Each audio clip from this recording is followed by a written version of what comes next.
अस्सलाम वालेकुम प्यारे दोस्तों, कैसे हैं आप सब। उम्मीद करते हैं कि आप सभी ठीक होंगे, खुश होंगे और मज़े में होंगे। प्यारे दोस्तों, आज की खूबसूरत वीडियो के साथ फिर से आपकी खिदमत में हाजिर हो चुके हैं। हमें कहते हैं सैयद एहसनास और आपसे गुजारिश इतनी सी है कि हमारे इस चैनल को लाजमी सब्सक्राइब कर दीजिए, साथ ही मौजूद बेल के बटन को लाजमी प्रेस कर दीजिए ताकि तमाम आने वाली खूबसूरत वीडियोस आपको बर वक्त हासिल हो सकें।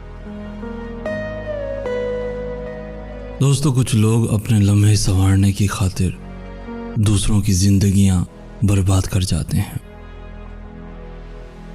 वक्त पर कहा जाने वाला एक जुमला बाद में लिखी जाने वाली 1000 किताबों से बेहतर है।